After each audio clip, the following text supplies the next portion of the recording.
Hello, welcome to Shopify Dropshipping Store Development Beginners to Experts course. In this lecture, we will see how we can create pages, and in the pages how we can create contact us page. So just click on online store and then we'll click on pages.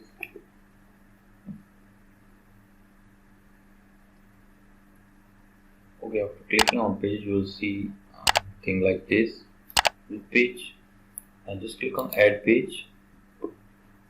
Here just give the title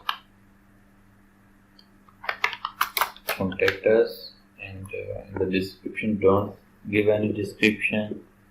You can edit it for SEO purposes. We'll do another lecture on SEO in another section. In the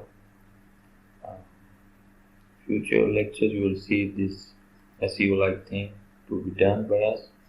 So after this, contact us, then visible, and then in online store you have to select contact template, right? This is built-in template in every Shopify store with theme, so you can just select the contact and click on save.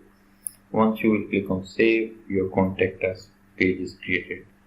So just to be sure, just click on view page, and here you see contact us page is created like this. Awesome. I hope you guys like this. Thanks for watching. Bye bye.